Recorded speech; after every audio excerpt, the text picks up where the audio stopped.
Olá pessoal, tudo bem? Aqui é o professor Gabriel da disciplina de Termodinâmica 1.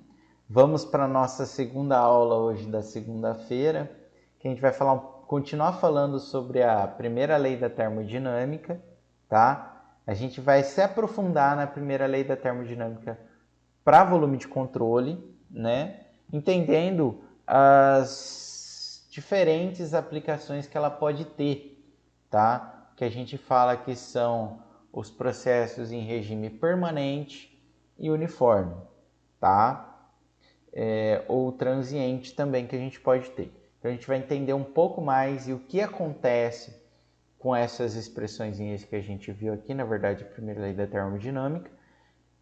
E além disso, a gente vai ver como a gente consegue estimar a entalpia e a energia interna, tá? Porque a gente viu já por que elas são utilizadas, né? Quando elas são utilizadas, mas a gente não viu como a gente as obtém, tá? Então, bora lá, pessoal. Bom, pessoal, a primeira lei da termodinâmica para volume de controle vimos que é essa aqui na nossa última aula, tá? Nós vimos que pode existir, na verdade, uma variação de energia no meu volume de controle em relação ao tempo, que ela pode ser ocasionada pela taxa de transferência de calor, pela potência, né? E também pelos fluxos de substância que estão entrando e saindo, tá? Pelas vazões em massa que estão entrando e saindo. Como elas podem alterar a energia? Por meio de sua energia cinética, pela sua energia potencial gravitacional e pela sua entalpia, que não é nada mais nada menos que é pela energia interna da substância e o seu trabalho de fluxo, tá? Beleza. Mas e na realidade, pessoal? Isso aqui tá muito doido, né? Tá muito teórico. Que processos que a gente pode ter, né? O que acontece? Primeiro caso, muito aplicado, que vocês vão utilizar durante o curso inteiro, né? Quem trabalhar na área vai utilizar, é o processo em regime permanente. O que esse processo em regime permanente nos diz, tá? Primeira coisa, pessoal, ele nos diz que o volume de controle não se move, tá? Então, aquilo lá é fixo, aquele tracejadinho aqui, ó, é isso, pronto, acabou, tá? Segundo, é que o que eu estou entrando, o estado da substância que está entrando não varia, e a mesma coisa para a saída. Então, a temperatura da substância que está entrando, a pressão da substância que está entrando não vai variar. Lógico que a gente sabe que na realidade tem uma variaçãozinha, mas vai ser sempre algo inexpressivo. Eu não tenho variações. Então, o que entra vai ser sempre aquilo e o que sai vai ser sempre aquilo. Consequentemente, pessoal, o que eu posso falar? Se o que entra é constante e o que sai é constante, né? Que eu não tenho variação de massa dentro do meu volume de controle. O que seria essa variação de massa? Significa que não está entrando mais do que está saindo, ou seja, o que entra sai, ou também não está saindo mais do que eu estou entrando, ok? Aquilo é constante, né? Como que a gente pode pensar nisso? Vamos imaginar aqui, pessoal. Imagina que eu estou enchendo uma caixa d'água e que eu tenho uma saída, tá? Isso aqui, ó, é para o tempo zero, ou seja, para o início. Imagina que eu estou fazendo a mesma análise. Ficou ruim de enxergar, né, pessoal? Deixa eu ver se eu consigo pegar uma outra cor aqui. Vou fazer aqui em cima, tá, pessoal? Imagina que aqui, ó, aqui é do PowerPoint. E aí ele não deixa aparecer naquela outra partezinha ali. Mas imagina que daqui uma hora eu faço a mesma análise, tá? Então eu tenho uma entrada aqui de um fluido, por exemplo, imagina que está saindo, está entrando 10 litros por segundo, por exemplo.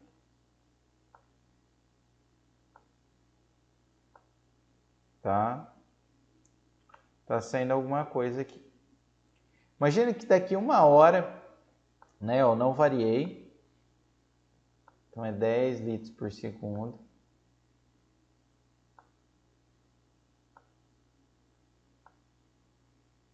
Ok? Daqui 1 hora eu vou analisar. Eu meço o nível aqui, ó. Ah, beleza, aqui estava com um nível de 1 metro. E lá quando eu comecei, também estava um nível de 1 metro. Ok? Pessoal, eu tenho um acúmulo de massa em relação ao tempo? Não tenho, né, pessoal? Continua tendo o quê? 1 metro de coluna d'água na caixa d'água. Para eu ter 1 metro de coluna d'água, tanto agora como daqui 1 hora, o que acontece? O tanto que sai tem que ser igual ao que entra. Tá? Então aqui, ó, tem que sair 10 litros por segundo, porque senão eu vou ter um acúmulo. Tá? Ok? Então, aquela expressãozinha ali, chatinha, que é essa aqui, ó, de dmvcdt igual a zero, significa isso, tá? Ok? E aí eu posso igualar as vazões de massa que estão entrando e estão saindo, tá? Se eu não tenho um acúmulo de massa, não faz sentido eu ter uma variação da energia do meu volume de controle, se todo o resto é constante, né? Aqui, lógico, também considerando que a minha taxa de transferência de calor e minha potência, elas não variam. É aquilo lá e boa, tá? Então, somatório de massa que entra é igual ao somatório que sai. E, não sei se vocês se recordam, né? Mas, ó, vou apagar tudo aqui. Esse termo aqui ele zera. Então, eu posso passar a potência e essa parte aqui da saída para o outro lado. E aí eu tenho essa expressãozinha aqui, ó. Ok? Então, veja que simplifica, né? Ok, pessoal? Tudo bem? Onde eu tenho isso, pessoal? Trocador de calor, por exemplo, pessoal, né? Seus evaporadores e condensadores, né? Quando eles estão em funcionamento, eu não tenho variação da entrada de fluido frio e da entrada de fluido quente. É aquilo ali, tá? É algo constante. Bocais e difusores, a mesma coisa, tá, pessoal? O que entra vai ser o que sai, ok?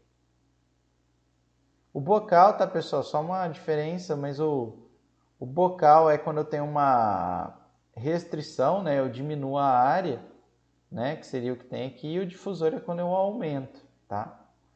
Turbinas e compressores. Se eu estou em amplo funcionamento, o que vai entrar está sempre entrando, o que está saindo está sempre saindo. Então, a vazão que entra é igual a vazão que sai. Idem aqui para os bocais e compressores. Qual vazão? A vazão em massa, tá, pessoal? Porque eu não não estou botando a jogada densidade. A vazão em massa é constante. Ok? Quando ela não é? Por exemplo, quando eu estou ligando a turbina, quando eu estou ligando o compressor, porque aí ele vai variando, né? Ele vai pegando no tranco, tá? Mas quando em amplo funcionamento, que normalmente é o que ocorre, eu tenho o processo em regime permanente. E aí eu posso aplicar essas duas expressõezinhas aqui, que é o que? O somatório de vazão em massa que entra é igual ao somatório de vazão de massa que sai. E aquela parte do dE, dt é zero, e aí minha primeira lei da termodinâmica para volume de controle vira essa expressãozinha aqui. Beleza? Acho que não... Calma aí, pessoal. Bom. Ué? Calma aí, pessoal, que eu não sei porque ele não está apagando. Ah, apagou. Beleza, tá. Então, esse é quando eu analiso em regime permanente, tá? E em regime transiente ou uniforme, tá? O que acontece, pessoal? Eu tenho o caso oposto do que a gente analisou. Eu tenho um acúmulo de massa. Um acúmulo eu falo assim, né? Eu falo uma variação de massa dentro do meu volume de controle, tá? O que significa isso? Lembra aquele exemplo da caixa d'água que eu dei para vocês? É daqui 1 hora o nível ali da caixa ela ter subido ou aumentado. Se ela subiu, ou seja, aumentou ou diminuiu e abaixou, o que acontece? Eu tenho uma variação de massa dentro do meu volume de controle, tá? E aí eu não tenho mais um processo em regime permanente, mas sim um processo em regime transiente, tudo bem? Então esse termo aqui, ó, que é a massa dentro do volume de controle, ele vai ser o somatório de vazão que entra menos o somatório de vazão que sai. Eu não posso mais igualar, ok? E a mesma coisa ocorre para energia, tá? Ah, pessoal, só um outro ponto aqui antes que eu passe para a equação da energia. É interessante a gente falar que aí eu tenho que analisar isso para um determinado instante de tempo, tá? Não faz sentido analisar isso em relação a uma média, tá? Então eu tenho que analisar num determinado instante de tempo, por exemplo, no caso da caixa d'água lá em 1 hora, qual que foi o total de massa que entrou, qual que foi o total de massa que saiu, e só assim eu vou saber o quê? O tanto que variou, né? Ou pelo tanto que variou lá dentro e pelo tanto que entrou, você sabe quanto que saiu, tá?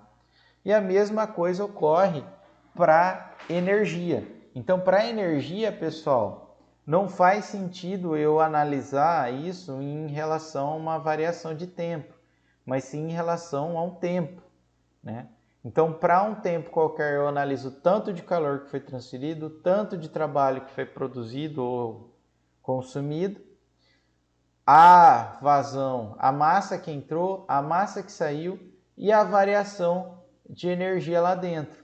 Como que eu analiso a variação de energia lá dentro?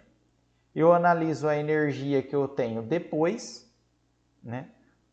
Como ele está parado, ou seja, essa energia ela está ali, né, pessoal? Ela não está em movimento. Eu estou analisando aquela massinha que está parada.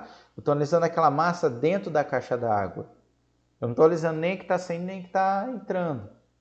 Então, não faz sentido eu analisar em termos de taxa, mas sim está fixo, né? Não tem aquele trabalho de fluxo. Então, essa energia 2 e energia 1 é como se eu tivesse um sistema, entre aspas, e aí eu calculo como a energia lá do sistema, que é né, energia interna, energia cinética e energia potencial. A aqui no final e A inicial, ok? Beleza, tá um pouco confuso, pessoal, mas depois a gente vai fazer alguns exercícios. Mas basicamente o que varia é que no processo em regime permanente eu não tenho acúmulo de massa nem de energia e no transiente eu posso ter, tá? Exemplo, enchimento ou esvaziamento de tanques e reservatórios, tá? Um exemplo bem comum, tá? Beleza? Tá? Aí tá mostrando, ó, lembra quando eu falei quando liga lá a minha turbina, o compressor? É isso aí, quando eu ligo, né, eu tenho um regime transiente, tá? Ele vai aumentando a energia dele, né? Eu tenho um acúmulo de energia. Beleza, feito isso, agora vocês podem perguntar, professor, tá bom, eu entendi o que é primeira lei para sistema, eu entendi o que é primeira lei para volume de controle, eu entendi que lá no sistema eu tenho a energia interna, eu entendi que no volume de controle eu tenho a entalpia e que elas estão referenciando a energia interna, a energia térmica do meu fluido. E agora, como que eu acho elas, tá? Primeira forma, pessoal, é por meio das tabelas termodinâmicas, tá? Se vocês voltarem lá nas tabelas termodinâmicas, vocês vão ver o zinho e H para todas. Para saturação, para de superaquecido, para de líquido comprimido, você vai ter sempre o quê? Temperatura, pressão, volume específico, em seguida energia interna, em seguida a minha entalpia, tá? Então eu consigo achar pelas tabelas. E como elas são energias, elas são substâncias intensivas, eu posso aplicar também aquela relação entre o título, lembra? Então, eu posso achar o título por meio delas, ou eu posso, por meio do título, encontrar o valor delas, caso eu esteja onde? na saturação, tá? Por isso que eu tenho o L, o LV, o V, HL, HLV, HV lá nas tabelas. Eu posso relacionar elas com o título, não tem problema algum. Beleza. Então isso é uma forma. A segunda forma vai ser em função dos calores específicos, tá? E aí, pessoal, para isso a gente vai ter que ver o conceito de calor específico, que é outra propriedade intensiva, e a gente vai ver quando eu posso aplicar o que, tá? Mas de uma forma, pessoal, geral, ó, calor específico é a quantidade de calor necessário para elevar a temperatura, né, de uma determinada massa de uma substância em 1 grau, tá? É aquela que vocês usavam lá em calorimetria, né? 1 caloria por grama a grau Celsius, lembra? Então, o calor específico continua sendo isso. O que muda é que agora eu tenho o calor específico a volume constante e o calor específico a pressão constante. A volume constante é o CV, tá? Então, qual que é a diferença de um para o outro? É o processo, tá, pessoal? Imagina que você quer medir o calor específico de uma substância. Então, o que você vai fazendo? Você vai esquentando ela, né? Você sabe quanto que tem de massa nessa substância, você vai esquentando ela e você vai medindo o tanto de calor que você vai fornecendo para ela esquentar 1 grau. Ok? A diferença é que a volume constante, eu faço isso num processo a volume constante. Então eu prendo ali, ó, não deixo a minha substância variar o volume dela e eu vou medindo isso que eu falei, sem variar o volume. Aí eu acho meu CV, tá? Ok? Então esse é o calor específico a volume constante. O calor específico a pressão constante é a mesma coisa, só que o que acontece? Eu deixo a minha substância variar o volume dela, só que eu mantenho a pressão constante, tá? Como eu faço isso? Aumento gradualmente a temperatura e não aplico nenhuma outra força na minha substância. E ela vai ter uma pressão ali próxima da pressão ambiente, ok? Ou da pressão externa que está sendo aplicada nela. Tudo bem? Isso, pessoal, pode variar de substância para substância. Por isso que a gente tem esses dois, tá? A gente vai ver que pode ser igual e pode variar, tá? O que é interessante, tá, pessoal? É que eu posso relacionar o calor específico a volume constante pelo meu ΔU, ou seja, pela variação da energia interna, ok? Então, minha variação de energia interna eu posso calcular integrando o calor específico a volume constante em relação à sua temperatura. Se o CV for constante, vai ser CV ΔT. Tá, beleza, professor. E quando eu posso adotar isso constante? Está escrito aqui embaixo. Ó. Se eu estiver analisando uma substância sólida, líquida, ou se ela for um gás ideal e gás real com pouca variação de temperatura, eu posso calcular assim. Então, olha que interessante, pessoal. Se eu tiver um gás ideal, por exemplo, né, e você souber a temperatura final e a temperatura inicial dele, esse CV aqui é tabelado, tá, pessoal? Depois eu mostro para vocês. Você consegue calcular o ΔU, a variação da energia interna. Preciso da tabela? Não precisa. Calcula direto por aqui. Olha que bacana. Agora, se eu tenho um gás real, se eu tenho variações de temperaturas grandes, isso já não fica legal, tá? Não vai dar um resultado bacana.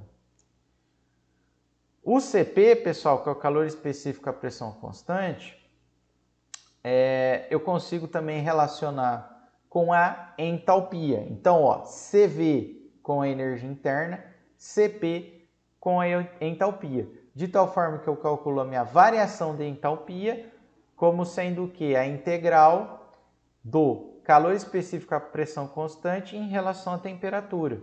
E novamente, para sólido, para líquido, para gás ideal e para gás real com pouca variação de temperatura, eu posso considerar o meu CP constante.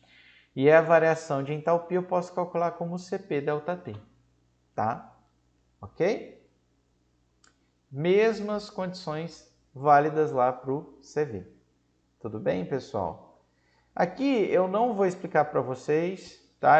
Aqui eu só vou provar porque que para sólido e líquido eu posso calcular o ΔH e o ΔU pelo CDT, tá? Na verdade, pessoal, só comentando, no sólido e líquido, a variação de energia interna é igual à variação de entalpia. E aí eu nem falo mais em CV e CP, calor específico a pressão constante e a volume constante. Eu apenas falo calor específico, tá? E aí eu já consigo calcular direto, tá? Pelo C ΔT. Por quê, professor? A gente pode voltar lá, só para dar uma conjecturada, tá? Ó. O que era a entalpia? Não é U mais PV? Pessoal, eu vou variar o volume específico de uma substância sólida? Eu vario a densidade de um sólido? Posso variar, mas muito pouco. Eu posso variar o volume específico de um líquido? Posso variar, mas muito pouco. Então, esse termo aqui do trabalho de fluxo, ele é inexpressivo.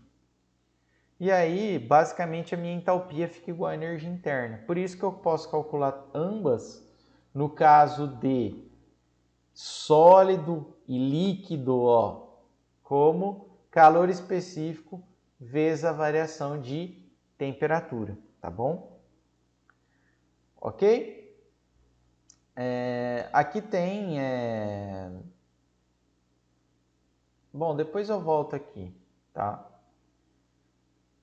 Ok, pessoal? Tudo bem, então, até aí?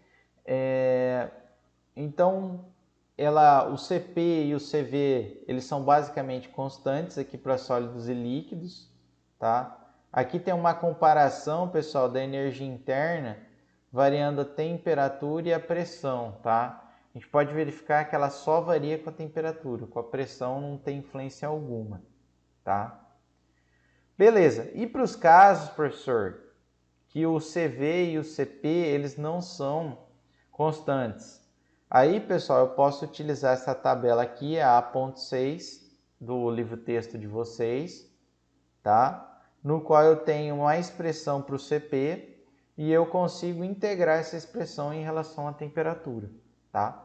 Mas eu não vou cobrar isso de vocês não, tá, pessoal? Só estou mostrando que é uma outra forma. Essa fórmula aqui, ela é bem correta, tá? Bom, outra coisa, tá, pessoal, que eu esqueci de comentar. Quando vocês verem esse CP0 e CV0, significa que é o CP e o CV para as condições ambientes, ou seja, 25 graus Celsius e 100 kPa, tá? Beleza. Para gás ideal, eu posso considerar a mesma coisa, tá? Entalpia pelo CP relacionando CP/dt, né? Ok? Eu não vou entrar em detalhes, mas basta lembrar o quê? Que para gás ideal, com poucas variações de temperatura, para sólido e líquido eu posso calcular a variação da energia interna pelo CV∆T e eu posso calcular a variação de entalpia pelo CP∆T, tá? Se eu tiver variações de temperaturas muito grandes nos gases, aí eu preciso utilizar a integração, eu preciso realmente fazer o cálculo integrando aqui. Como? Por meio da tabela 0.6. Ah, não quero usar isso aí? Usa a tabela termodinâmica, tá? Então, vocês têm todas essas formas, ok? Beleza? Então, pessoal, espero que vocês tenham entendido o que é. Então, vimos na aula de hoje, né? O que é um processo em regime permanente, o que é um processo em regime transiente, lá na primeira lei para volume de controle, quando isso ocorre e como eu posso alterar essa primeira lei para esses casos, né? Simplificar ela para esses casos específicos. E depois disso, vimos como a gente pode obter a energia interna e a entalpia, tanto em termos da tabela termodinâmica, né? Assim como pelos calores específicos, a pressão constante e a volume constante, tá? Que no caso de sólidos, líquidos, gás ideal e gás real a baixa temperatura, a baixa não, mas com pequenas variações de temperatura, eu posso calcular pelo CP, a variação de energia interna pelo CV ΔT e a variação de entalpia pelo CP ΔT. Então, espero que vocês tenham entendido. Na próxima semana, veremos um monte de exercício, né? Acredito que nas próximas 2 semanas, um monte de exercícios treinando esses requisitos aqui, tá? Obrigado e até a próxima.